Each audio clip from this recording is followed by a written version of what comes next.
Hello YouTube, this is AndrewTheRed. Another stack of books here. I've been thinking, since now I've done in September my entire library, now I have to always be showing the new books I get, and I have to keep them aside because I'm not going to do all my library over again every now and then, even as an update. That would be too much for even YouTube. So I've got another stack here I've been collecting. In a couple weeks I'm actually going to be getting some more stuff from the Mises Institute. They recently just had a sale.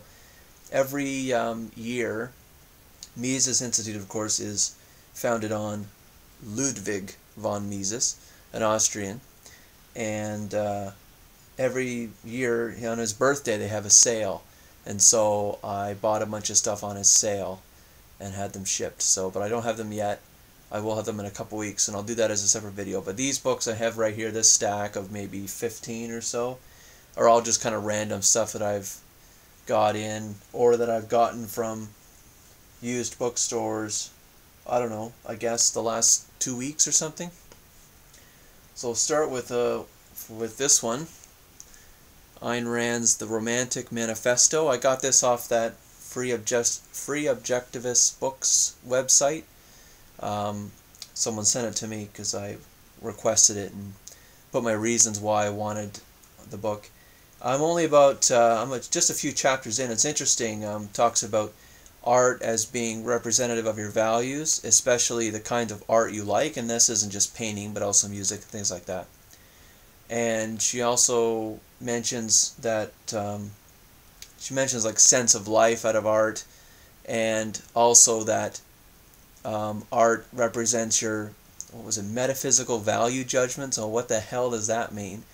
One example she mentioned, which I thought was interesting, was that if you paint a picture of a person, that person is supposed to be how you see people ideally. If you paint that person as, let's say, an ancient Greek, if you've seen ancient Greek sculpture, men have ripped bodies and are heroes.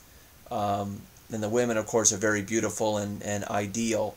But if in modern art, if you paint a person and put some kind of blemish on their face or a scar or something, what you're saying is that that is important to the work. You're showing that human beings are flawed, or that they always will have scars, or always will have something like that, versus showing men as an ideal, as a hero, or something like that. So it's interesting. I guess that can be one form of art, but Rand would argue that that is the only form of legitimate art, and there's all kinds of other stuff about that. But anyways, enough about that one. It's interesting, though. Here's Indoctrination U by David Horowitz. The subtitle is The Left's War Against Academic Freedom. So I had been looking into a little bit about David Horowitz. I guess his parents were communists, and he grew up as a communist, and then he flipped. And he wrote a book about why he flipped, but that's not this one. And ever since, he's been now a conservative writer, and he has been, a lot of his books are about higher education, so university education. And he sees that the universities are full of professors that are all left-leaning, which of course is self-interested, which kind of makes sense. But he's attacking that, and I guess along with Peikoff, he wishes that if only we could get more professors in universities that have different views, then we wouldn't have to worry about it so much. Because you are influenced by the kinds of teachers and professors you have in your life. Okay, here's Cyrano de Bergerac. I guess this is a play, and it's supposed to be a very good one, so I picked it up for $2. Yeah, it certainly is a play. It's supposed to be a good one, though. It's supposed to be about a hero. I don't know if it's a tragedy or not, but it's supposed to be a good one. That's by Edmund Rostand. Also, I picked up at a used bookstore, The Philosophy of Spinoza. I only have one thing on Spinoza up there, just a little yellow, I want to say leaflet, but I don't know if that's a leaflet, but it's a little, like, probably 50-page thing. But this has got more selection of his key works. So that's going to be, so now I got something on Ratner, at least I can say that I've got, or I mean, Ratner's did an introduction to that one. At least I can say I have enough on Spinoza for now. Here's 93 by Victor Hugo, and you may know the reason why I picked that up. I've been looking for it, and I finally found it at that same used bookstore for $2, so I had to have that. It's supposed to be a good novel about I guess the French Revolution. I also have Victor Hugo's Les Miserables. I don't have his Hunchback, but Hugo is supposed to be a romantic writer, supposed to be good. Here's the 4 great plays of Ibsen. I already have something like this. It's not the same cover, but I wanted another copy of An Enemy of the People because it's a good one. There's the titles there. The Doll's House is probably his most famous, but The Enemy of the People is a very good one, and it's hard to find. Usually it's not included in a book like this of Ibsen, but it's not completely useless because The Wild Duck there, I don't have that one, so I've got that one, but I also have another copy of The Enemy of the People to loan out because I think that's a pretty good play, and I'd like more people to read it. I got this at a big book fair. A Brief History of How the Industrial Revolution Changed the World. Thomas Crump. Thomas Crump, I think he makes these brief history of blank. Like I've got brief history of, I think those are those ones. Yeah, brief history of misogyny, and then I've got a Nazi one over there somewhere. But there's all kinds of these brief histories of, and I think they're pretty good. So anyways, it was cheap, so I got this one. Industrial Revolution's always interesting. Alright, here's the great battles. Decisive conflicts that have shaped history. I guess I should be saying at least the author. I haven't been saying the years. This is general editor is Christer Jorgsten.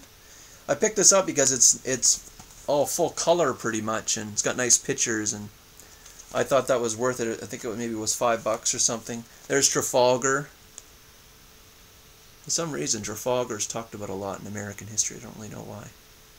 But anyways, so that I thought that was worthwhile, especially reading about something like World War II or something. You're going to want something to help you along because it might be pretty boring. Here's another Sowell book, Inside American Ed, The Decline, the Deception, and the Dogmas. I had put this book off for a long time, not getting it, even though I'm in the education field, and I have lots of Sowell, and I like Sowell. This book is dated. It is, so I didn't think it was very relevant to today. It is 93, and of course, when you're writing a book, you're a few years even before that, so he'd be writing about like the 90s, 1990, and that would have been it. And then the book would have been stuck in editing and would have been stuck in publishing for a few years. But anyways, I did eventually pick it up because I did finally, I guess, decide that I wanted to see what Sowell thought then and how that perhaps can be used now. And so there is some interesting chapters here. He also talks about universities primarily, but he's got talks about dogmas, brainwashing, and then so that's like before university, and then he's got stuff on university. So ideology and all that kind of stuff. Here's The Medieval Machine. The Industrial Revolution of the Middle Ages by Jean Gimpel. This was supposed to have something, I got this just through the mail. I ordered it. And I think it had, this is 76.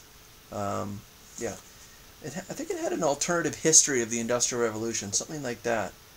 I think it was, oh no, to the Middle Ages. This book was, I think, is supposed to be about, most people think the Middle Ages are the Dark Ages. Nothing really happened. All we have is despot kings and wars and ridiculousness. Hardly any technology, any progress was had in those times. But this author says, no, we've had slow progress, even through the Middle Ages. And so I think that is what this book is about. So that'll be interesting when I finally get around to it. Here's The Language Police by Diane Ravitch. How pressure groups restrict what students learn. So this is about education. But primarily the reason I picked this up is because it's about the textbooks and how textbooks are chosen in the school boards. Something I had never thought of before. So I just got this through the mail, and I think I'll learn something from this, because that is something I had not considered, is textbooks and how they're chosen. There's only a few publishers that make textbooks. Why is that? So there's all kinds of concerns. So I'm going to see what she has to say about that. Here's another Sowell, his other education book. I think that's about it for his education books. I think he just has the two. So there's Education Assumptions versus History, a collection of his papers. So let me see. So we talked about race and IQ. I think it's mostly about race, but there's other stuff as well. So yeah, there's just more of his feedback. What was the other one? 93. This one is 86. So this is just before his other book. So I think it's mostly about race though, which I'm not hugely interested in, but it's got some other essays in there that might also be helpful. But Sowell's academic history is interesting. He started out, I think his first book, it might have been an economics textbook that never really made it very far, but one of his first books was about children who speak late. It's kind of and I guess, I don't know if he had a child that spoke late, and so he wrote a book on it, and it's out there, you can get it. And then he wrote about education, and then he wanted to write a book about Marxism and finally got around to doing it. And then he's been an economist, eventually going to the Hoover Institute. So he's had a change in research interest, but he's always taught economics. But I wonder what his motivations were in writing the first one, in writing the late speaking one. Okay, here's a book that I got as a recommendation of another YouTuber. I did mention his name in the video about the YouTube Scholars, the only other YouTube channels that I could find that had decent libraries. This was a recommendation about education. It's supposed to be fiction, but it's supposed to be an interesting account of a child who is not getting a good education. So it's a Turn for DeWurst by Kendall. So that hopefully will be good. Okay, 3 left. These are big ones though. I got this at Chapters. So I don't know if you have Chapters in the U.S., but they're just big bookstores that try to make money off selling books for the cover price. They won't be making much money on me because I buy most of my stuff used for cheap. But this was on sale. This is Jules Verne collected novels. So it's got Around the World in 80 Days, 20,000 Leagues Under the Sea, Journey to the Center of the Earth, which I already have, that paperback, but I don't have the other ones. Oh, and then also there's From the Earth to the Moon, and what's the last one there? The Clipper of the Clouds. And I looked through it. It's huge. It's a huge hardcover. And I was looking through it, and there's black and white pictures. Like I'll show you a couple here.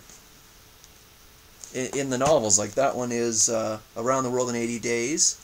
How about the more well-known one? Journey to the Center of the Earth. Here, that one's more well-known.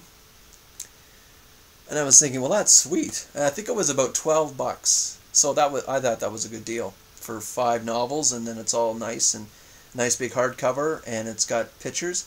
But then I was thinking, sometimes the pictures take away from fiction experience, because then you can conceive things in your own head. How does a person, if like a person's described in a novel, how do they look to you in your own head? How do you envision them versus having a drawing there? Oh, that's how he's supposed to be. So here's another one. H.G. Wells, Collector's Book of Science Fiction. So it's got War of the Worlds, First Men in the Moon, When the Sleeper Wakes, and some other stuff there, as you can see, some short stories.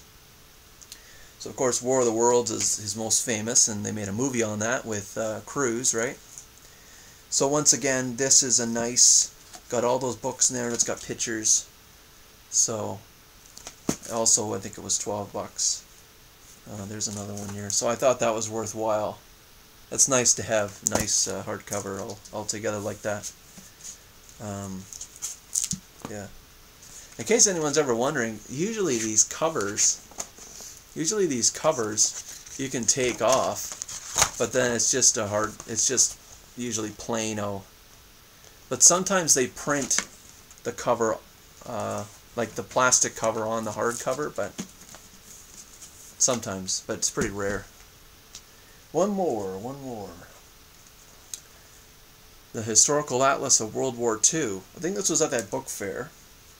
170 maps chart the most cataclysmic event in human history. So what do you think this is going to be about? Well, it is this. Whoops. Oh, I guess I'll show you this one. It is this. World War II, like strategy and where troops were, and there was a really neat one about deployment on Norway. I thought was pretty neat. Now you can definitely read about World War II if you're seeing this every other page. That makes it a hell of a lot easier to see where things were. You don't have to keep looking up where the hell is Oslo, Norway, and all that kind of stuff. You can just look at those pictures and go, okay, I see where Battalion 3, whatever is.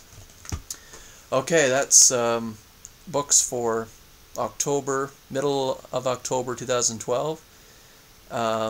Leave your comments if you read any of these, or if I made any